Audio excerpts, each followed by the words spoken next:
Cyber fraud is defined as a sweeping term to define illegal or injurious acts committed by hostile personalities on the internet with the intent to illegally acquire and or leverage an individual or company's sensitive information for monetary gain. There are several types of cyber fraud, all of them sharing one thing in common: the use of technology to execute or commit the crime. Among them, phishing, which is a deceptive email set up by an attacker that likely contains fake receipts or password renewal requests. Malware, or software written to disable or damage one's computer, steal personal information, delete files, or create backdoors that allow entry into one's computer to completely gain control of it. There's ransomware, or an application written to encrypt a victim's files and then demand money to decrypt them. Ransomware are usually carried out by way of malicious links or email attachments. There's distributed denial of service assault, or attack, is when an attacker floods a service with internet traffic or redundant blasts of information to deny access to online services and sites. At least all online users have in their lifetimes been victims of either of these aforementioned cybercrimes. To discuss more about cyber fraud, we have with us tonight Art Samaniego, co-convener of Scam Watch Pilipinas Live via VMix. Good evening, Art. Thank you for joining us tonight. Good evening. Thank you for having me. Great. You know, these questions are very timely. Thank you for also being part of the creation of Scam Watch Pilipinas. You know, this is a citizen's arm, if I'm not mistaken, right? Yes. Yes, go ahead, please. Scam Watch Pilipinas, or Scam Watch PH, is a cybersecurity movement intended to educate as many Filipinos as possible. So, well, the pandemic has accelerated digitalization, and a lot of people, especially senior citizens and children, were forced to go online without proper training. So kaya Scam Watch Pilipinas, ginagawa namin, we want this most vulnerable sector of the society to be armed with necessary knowledge to safeguard their virtual activities. Yeah, you know, all of us started from somewhere, right? I'm sure that some of us, one or the other, has fallen victim to some forms of cybercrime. How about you? What was something that you may have fallen victim to? And don't worry, you can be honest. Yes, I almost believe a phishing email because it really looks real. So the problem now is that these cyber criminals are really cunning. They know what to do now because they now have they are now fully equipped to trick us into doing or into clicking those links that they're sending us. Kasi AI helped these cyber criminals a lot. Before, when you see an email that's may mga wrong grammar, you immediately know that these are scams or phishing attempts. Pero now, because of ChatGPT, the criminals are just inputting their prompt and asking ChatGPT to create an email for them. So pag titignan mo, it's really perfect, they're really good, and this can trick even the most tech-savvy persons. Mapapaniwala talaga nila. Yeah, you know, AI really is a huge topic, no? And it has to do with a lot of cyber fraud instances. There are pros and cons. We'll get to that in just a little bit, no? But just to get us started and get the ball rolling, what so far has been the biggest cyber threat concerns for 2024? And if any, can you give us some basic phishing and malware tips to keep those watching, forewarned and forearmed? You know, how can we spot phishing instances and malware instances as well? So what we're looking at now is ransomware. So ransomware will be more sophisticated. Well, the hackers will do everything to let people click the links that contains malware and ransomware. So pag sinabi mo ransomware, it's like what happened to PhilHealth. So they were attacked by this group, and some or one of their users click a link and they were victimized. But the problem here is that it's not the technology but the people. The weakest link of any cybersecurity posture is the people. So what happened with, well, sample ulit natin yung PhilHealth, their endpoint security was expired months ago after that incident. So somebody was tricked, somebody was, well, nagoyo, naloko, and click a link. That's why they were infected. So our advice to people and to organizations is that be careful in anything that you click. So you must be very careful if you see some link sent to you via email or via SMS or instant messaging, yung mga messenger apps. Please be careful in clicking those things because it could contain a malware. And that malware could be a ransomware or could be a virus or anything that could harm your computer or anything that will crawl inside your computer or your phone and get your financial transactions and e-wallet apps. So kaya ingat po tayo.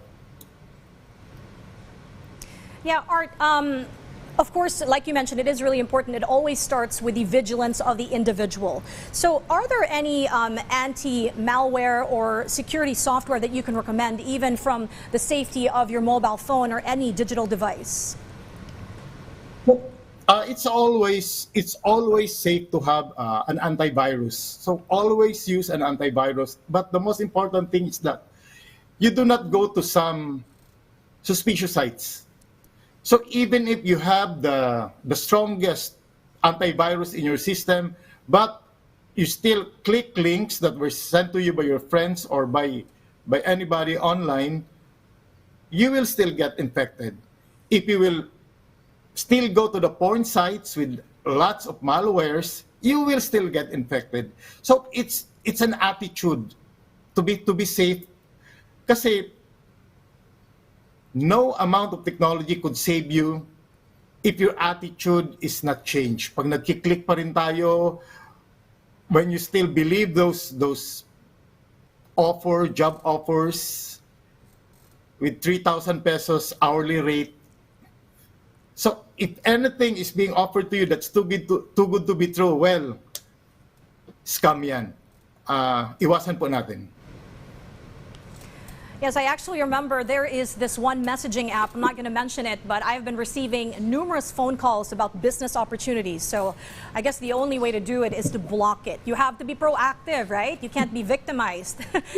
Yeah, and of course also for individuals with Apple devices, Art, no? They say na walang virus for Apple, right? But I still have an antivirus and anti-malware software. We need to help ourselves. So Art, you mentioned earlier that AI is also detrimental, right, to cyber threats and cybersecurity. But of course, we cannot avoid it. It is the future, it is the now, it is pretty much affecting everything that we do, work, play, how we communicate with each other, the entire shebang. Where do you think AI is going to make its biggest impact in the country? Is it going to be in data analytics, cybersecurity, like you mentioned? Tell us your thoughts. So now AI is making an impact, especially in education. So the problem is, if good people can use AI, cyber criminals are also using AI to create programs. For example, if a cyber criminal would like to send messages and he does not have a database of phone numbers, you can only ask, well, ChatGPT or Bard to create a program for you that could generate numbers. So ganun kabilis, and it will just take 19 lines for a program to create or generate those numbers, and these numbers will then be put inside as an SMS blaster.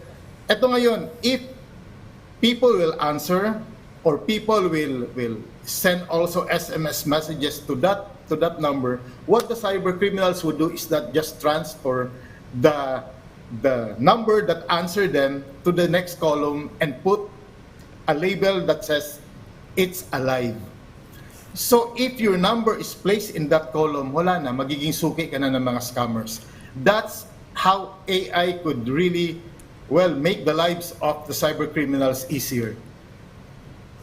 Art, this is something that I think a lot of individuals, especially in the country, would like to know. Coming, with the future elections just around the corner, AI may or will have a huge impact also on social media, especially with the creation of deep fakes. Of course, deep fakes are the digitally altered bodies, no, and creating fake sound bites.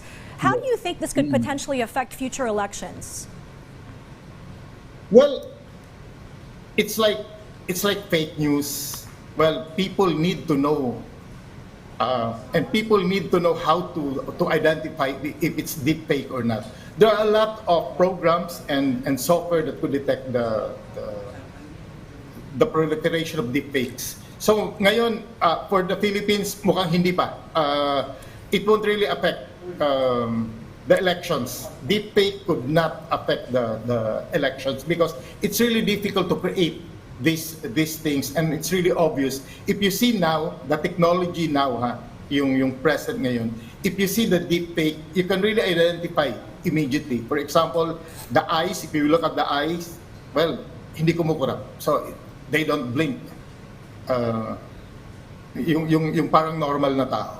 So, for now, I think there's nothing to worry about, but we really need to be vigilant because technology is really developing really fast. So maybe tomorrow or next week, there will be, improvement in this kind of technology. Yeah. Art, I think what has pulled me through the years to not fall victim to scams, but I have, honestly, is to maybe always verify, What are the key attitudes to have to not fall victim to the scams, and what is a number that we might call to report such scams? The first thing that we tell our friends, especially the senior citizens, is that they need to be skeptical of unsolicited communications. So, yun yan, dapat magduda. So if you receive an email, you receive messages or call from the unknown sender or caller, never give your personal information. So that's first, be skeptical. Second, you need to protect your personal information. You need to be very careful about your information, especially the ones you share online. Nako, wag na wag kayo mag-share. And number 3, our advice is use strong and unique passwords. So, search the internet how to do it. Okay, and the last one, we always tell people, dapat magsumbong kayo. Magsumbong. Because if you will not report if you have been scammed, yung naging victim ka ng cybercrime, it's like having the COVID. The next person that will be affected will be the people who are close to you, your family, your friends, your co-workers. Because the cyber criminals, after attacking you, they will attack those people who are closest to you. Sila yung uutangan, hihiraman ng pera, hihinga ng pabor. So dapat magsumbong po tayo, and you need to call hotline 1326. That's the number of CICC, the Cybercrime Investigation and Coordinating Center. 1326. Experts, cybersecurity experts will answer and assist you with your problems. All right, thank you so much, Art Samaniego. Unfortunately, we are out of time. I was just about to ask you about the love scams in time for February, but anyway, there's no more time.